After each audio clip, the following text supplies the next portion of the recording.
BCom second year के student के लिए मोहनलाल सुखाड़िया यूनिवर्सिटी में unit number 3 business and profession head मैं आप लोगों से डिस्कस कर चुकी हूँ। आज के मेरे इस वीडियो में मैं आप लोगों को depreciation and other provisions under section 32 subsection 1 income tax act 1961 के अंतर्गत बतलाऊंगी। मैं doctor Sneha Babel, assistant professor accountancy and business statistics department, government Meera girls college Udaipur. Students, मेरे इस पूरे वीडियो को आप व्यू करेंगे, उसे लाइक करेंगे, कमेंट करना ना भूलिए ताकि यह पता लग सके कि आपने इस पूरे वीडियो को देखा है, आपकी अटेंडेंस काउंट होगी। साथ ही कॉलेज के इस यूट्यूब चैनल को सब्सक्राइब करें जिससे नया कोई भी अगर वीडियो अपलोड होता है तो उसका नोटिफिकेशन जो है वह तुरंत आप लोगों के पास पहुंच जाए। ह्रास से तात्पर्य संपत्ति के मूल्य में होने वाली गिरावट से है। 32 सबसेक्शन 1 के अनुसार एक करदाता को किसी भी गत वर्ष में ह्रास की कटौती निम्न संपत्तियों पर ही मिलेगी: इंटेंजिबल असेट्स और टेंजिबल असेट्स। टेंजिबल में भवन, फर्नीचर, मशीन और प्लांट, और अमूर्त संपत्तियों में पेटेंट राइट, कॉपीराइट और ट्रेडमार्क जो है वह आदि, जिसमें फ्रेंचाइजी, तकनीकी नो हाउ जो है वह ये इंक्लूड किया गया है। तो important provision regarding deduction for depreciation कि करदाता जो है वह संपत्ति का जो है वह स्वामी होना चाहिए। यदि किराए पर ली गई भूमि पर मकान बनाया जाए तो किराया क्रय पद्धति पर संपत्ति खरीदे अथवा किराए पर लिए हुए मकान का विस्तार करे तो जिसने व्यय किया हो उसे कटौती मिलेगी। संपत्ति पर आंशिक स्वामित्व हो तो स्वामित्व के अनुपात में ह्रास मिलेगा। फिर हम कह रहे हैं कि गत वर्ष में संपत्ति का प्रयोग व्यवसाय के लिए होना चाहिए। Use for personal as well as जो है वह ऑफिशियल पर्पस होना चाहिए। फिर नियोक्ता द्वारा प्रदत्त मकान में फर्नीचर होना चाहिए। संपत्ति का सक्रिय अथवा निष्क्रिय प्रयोग कम से कम 180 दिनों, ये मोस्ट इम्पॉर्टेंट है, 180 डेज। यदि संपूर्ण ह्रास प्राप्त करने के लिए गत वर्ष में प्राप्त संपत्ति का प्रयोग कम से कम 180 दिन होना चाहिए। यदि संपत्ति का प्रयोग 180 दिन से कम दिनों के लिए किया गया है तो उस पर सामान्य रूप से जो ह्रास मिलता है उसका 50% ही स्वीकृत होगा। यदि गत वर्ष में संपत्ति का प्रयोग 180 दिन या अधिक से किया गया हो तो पूरी दर से ह्रास की कटौती मिलेगी। आयकर निर्धारण के उद्देश्य से ह्रास की कटौती जितने समय संपत्ति गत वर्ष में प्रयोग आई है उस समय के अनुपात में नहीं मिलती है। और यदि संपत्ति प्रीवियस ईयर से पूर्व के वर्षों में क्रय की हो गई हो परंतु उसका पहली बार प्रयोग प्रीवियस ईयर में हो रहा हो तो इस बात से कोई अंतर उत्पन्न नहीं होता है कि प्रीवियस ईयर में संपत्ति 180 डेज प्रयोग में आई है अथवा नहीं। अर्थात प्रीवियस ईयर से पूर्व के वर्षों में क्रय की गई संपत्ति का पहली बार प्रीवियस ईयर में उपयोग होता है तो प्रीवियस ईयर में सदैव पूरी दर से ह्रास की कटौती जो है वह मिलेगी। ह्रास की कटौती संपत्ति की लागत से अधिक नहीं मिलेगी। ह्रास की कटौती खातों में न लिखने पर भी मिलेगी कि यदि वित्तीय लेखों में ह्रास का प्रावधान नहीं किया गया है तो भी ह्रास की कटौती मिलेगी। और सभी संपत्तियां बेची जाएं तो फीफो, पहले आना पहले जाना विधि जो है वह लागू होगी। ह्रास संपत्तियों के समूह के आधार पर मिलेगी। मोस्ट इम्पॉर्टेंट है ब्लॉक ऑफ असेट्स। ह्रास प्रत्येक संपत्ति पर अलग अलग न मिलकर संपत्तियों के समूह पर मिलेगा जिसे ब्लॉक ऑफ असेट्स कहते हैं। आयकर नियम 5 के परिशिष्ट 1 में विभिन्न प्रकार की संपत्तियों के लिए ह्रास की भिन्न भिन्न दरें दी गई हैं। ह्रास की कटौती प्रत्येक प्रकार की संपत्तियों पर अलग अलग नहीं दी जाती बल्कि एक जैसी संपत्तियों के लिए समूह बना लिए जाते हैं तथा उन पर एक साथ ह्रास की कटौती मिलती है। तो टेंजिबल संपत्तियों में भवन, फर्नीचर, मशीन एवं प्लांट ह्रास के संबंध में टोटल 9 समूह बनाए गए जिसमें 3 तो फर्नीचर के लिए, 3 भवन के लिए है, 1 फर्नीचर के लिए और 4 जो है वो प्लांट एंड मशीनरी के लिए। अमूर्त संपत्तियों के लिए 1। तो टोटल कितने हो गए? देखिए 9 हो गए ना, 3 और 1 4, 4 और 4 8 और 1 9। कर निर्धारण वर्ष 18-19 से प्रावधान किया गया है कि किसी भी संपत्ति पर अधिकतम 40% की दर से ह्रास स्वीकृत होगा। Most important. अतः भवन के तीसरे ब्लॉक में ह्रास की जो दर है वो 100 के स्थान पर ऑटोमेटिक 40% हो गई और प्लांट एंड मशीन के समूह में भी टोटल समूह कितने रह गए? 4। तो ब्लॉक ऑफ असेट्स में टोटल ब्लॉक मैंने आपको कितने बताए? 9। उसमें बिल्डिंग के लिए कितने, 3, फर्नीचर के लिए 1, प्लांट एंड मशीनरी के लिए 4 ब्लॉक हो गए। फिर rate of depreciation intangible assets 1, depreciation on books जो है वो ऑलरेडी किस में इंक्लूड है, वो प्लांट एंड मशीन में इंक्लूड है।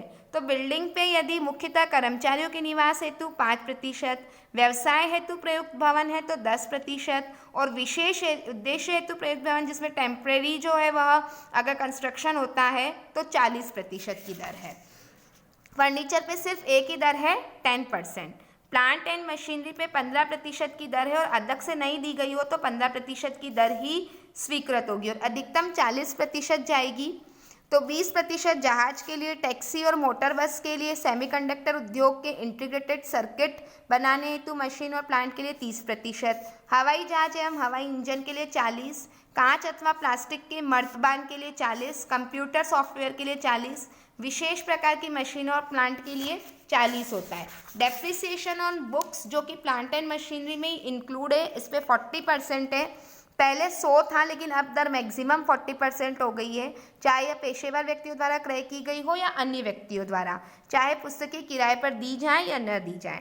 डेप्रिसिएशन ऑन कार जो है वह 15%। अब हम इंटेंजिबल असेट्स की बात करते हैं। तो 35A और 35AB के अंतर्गत 31 मार्च 98 के बाद कोई छूट नहीं मिलती है, जब मैंने आपको बिजनेस एंड प्रोफेशन बताया था।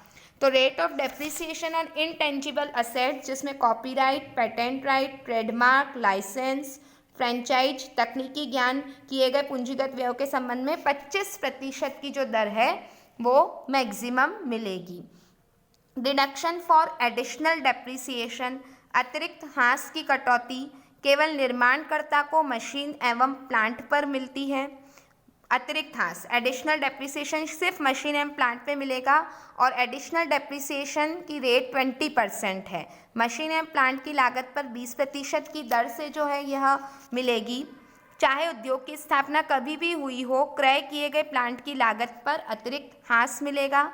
सामान्य ह्रास देते समय लागत की गणना में अतिरिक्त ह्रास को नहीं घटाएंगे। अगले वर्ष के अपलिखित मूल्य ज्ञात करते समय सामान्य ह्रास एवं अतिरिक्त ह्रास दोनों को घटाना है।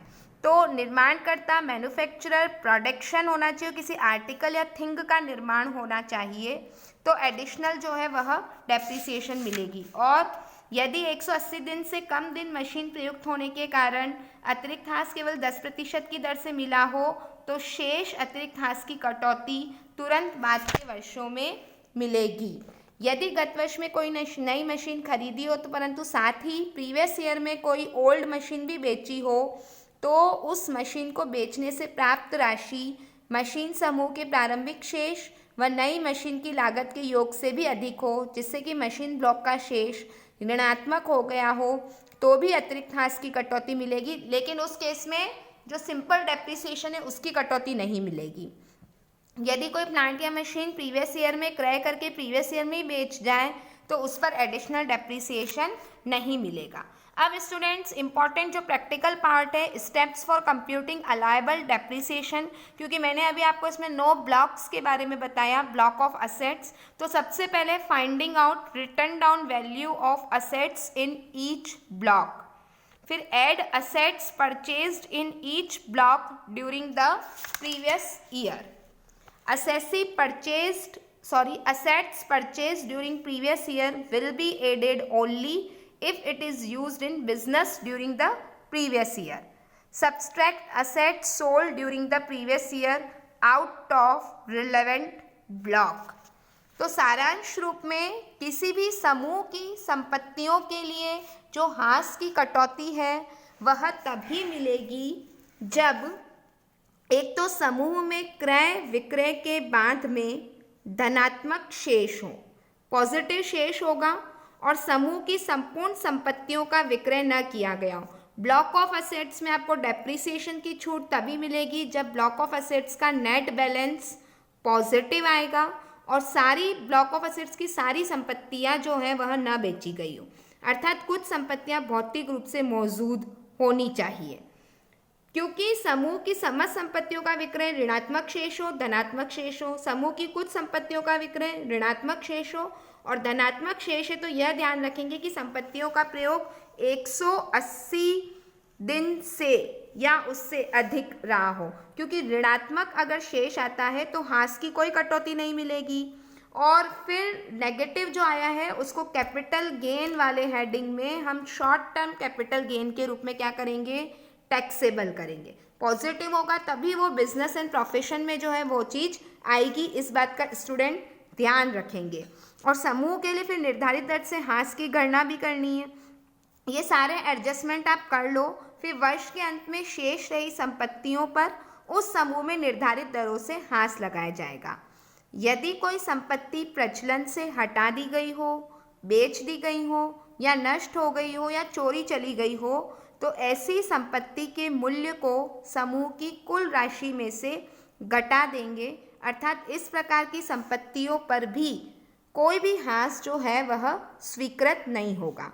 स्टूडेंट, ये यूनिट नंबर 3 में डेप्रिसिएशन टॉपिक है। इसके अलग अलग जो डिफरेंट क्वेश्चंस हैं, अपनी अपनी जो ऑथर की आप लोगों ने बुक ली है, रेफरेंस बुक्स ली हैं, उन रेफरेंस बुक से इसके क्वेश्चन करिए। आपको नहीं होता है तो आप मुझसे क्रॉस क्वेश्चन करिए, हम उसका व्हाट्सएप ग्रुप पे जो है वो आपस में जवाब देंगे। आप मुझे पर्सनल भी पूछ सकते हैं ये सब।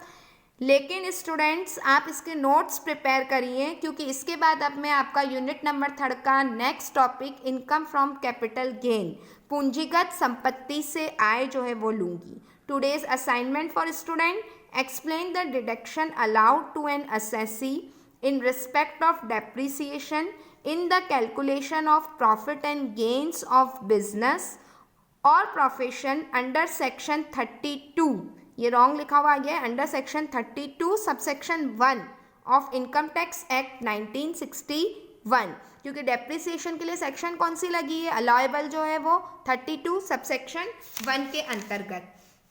ये आप लोगों को करने हैं। और हास का ध्यान रखना है कि 180 दिन पूरे न होने पर भी पूरी दर से हास ज्ञात करके राशि को आधा कर देते हैं। और अतिरिक्त हास क्या कर लो आप, 20 की जगह 10% कर दो।